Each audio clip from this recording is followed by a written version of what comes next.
Namun kalau ada orang makrifat betul-betul ditinggalkan ibadah sholat, Ustadz heran.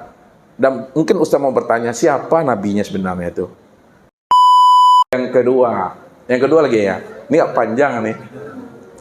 Yang kedua, apakah orang yang sudah makrifat tidak lagi sholat? Gitu ya. Lihat. Ya, Allah katakan dalam surah Ali Imran. Kita beneran ayat dulu. Kul in kuntum tuhibbunallaha fattabi'uni yuhibbukumullahu wa yaghfir lakum dzunubakum. Siapa yang betul-betul cinta kepada Allah, fattabi'uni, maka ikuti aku. Aku tuh siapa tuh? Muhammad tuh. Karena Al-Quran tuh khitabnya, pembicaraannya kepada Muhammad. Kenapa Al-Quran itu pembicaraannya kepada Muhammad? Karena Al-Quran itu adalah mukjizat terbesar bagi Muhammad. Siapa yang betul-betul cinta kepada Allah, maka ikuti aku, kata Rasulullah. Karena Nabi itulah contoh uswatun hasanah dalam urusan dunia dan dalam urusan akhirat. Nah, contoh aku, hablum minan nasnya wa hablum minallahnya. Siapa yang telah cinta kepada aku, dia mengikuti sunnahku, wa yaghfir lakum. Itu yuhibbukumullah. Allah pasti mencintaikan dirimu. Jadi mencintai Rasul sudah sama kita mencintai Allah. Siapa yang sudah mencintai Allah, maka Allah mencintai akan dirinya. Siapa yang dicintai Allah, wa yaghfir lakum, jangan risau dengan dosa-dosamu. Allah akan gugurkan dosa-dosamu itu kalau kamu sudah dicintai oleh Allah. Jadi bagaimana memahaminya orang yang makrifat itu? Contoh kesempurnaan makrifat itu kepada Rasulullah. Contoh makrifat itu kepada Rasulullah. Semakin sempurna makrifat seseorang, semakin sempurna syariatnya. Kurang sempurna makrifat seseorang, kurang sempurna syariatnya. Tidak bermakrifat seseorang, tak ada syariatnya. Jadi kunci makrifat itu letaknya di syariat. Contohnya kepada Rasulullah, karena Rasulullah lah yang mencontohkan bagaimana cara mengenal Allah, bagaimana cara beriman kepada Allah, bagaimana cara beribadah kepada Allah, dan bagaimana cara beradab dengan Allah tadi itu. Yang pertama.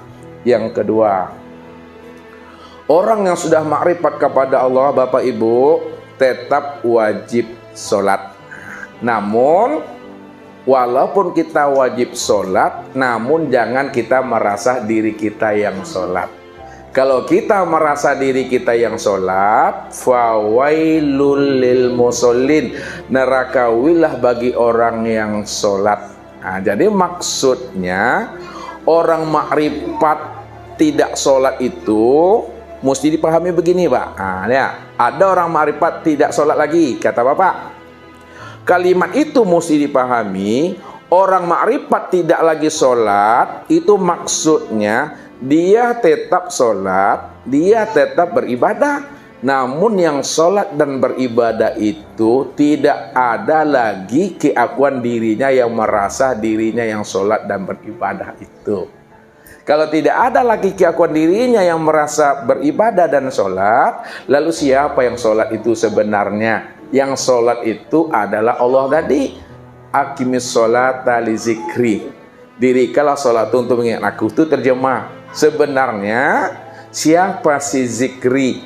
Zikri itu adalah salah satu nama daripada Allah. Kalaulah zikri itu salah satu nama pada Allah, maka zikri itu tiada lain dirinya Allah. Maka dirinya Allah itulah yang sholat. Dialah yang memuji akan dirinya sendiri. Apa kata Allah? Innani anallah, sesungguhnya aku inilah Allah. La ilaha illa ana, tidak ada lagi Tuhan yang wujud, ya, melainkan hanya aku. Fa'budni, maka sembahlah aku. Fa'budni itu maksudnya akulah yang menyembah akan diriku sendiri. Akulah yang memuji akan diriku sendiri. Tidak ada lagi yang menyembah dan memuji akan diriku, melainkan aku yang semata-mata, karena aku cuma yang ada. Maka nyatanya aku itu bernama dengan Muhammad. Muhammad itu adalah nama aku, nama yang zahir aku.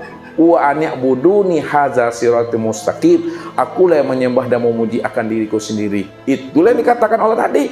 Kif ya Muhammad ana rabbaka usolli. Berhentilah engkau yang mengaku hai Muhammad. Ini Muhammad semuanya nih. Ibu-ibu, bapak-bapak, Muhammad. Tubuh itu. Akulah sebenarnya yang sholat tadi. Jadi Allah yang memuji, yang membesarkan, yang menyatakan akan diri sendiri, tidak ada lagi maknanya. Jadi maksud tidak sholat itu bukan dirinya tidak sholat, dia tetap sholat, tapi tidak ada lagi keakuan dirinya yang merasa dirinya sholat.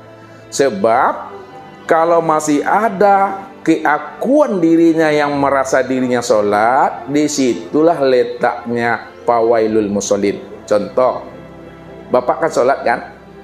Nah, kalau bapak sholat, lalu bapak merasa diri bapak yang sholat itu, maka jatuh bapak kepada fawailul musholin. Kenapa? Wujuduka zanbun. Adanya diri bapak ibu yang merasa diri bapak ibu yang sholat itu dosa tuh.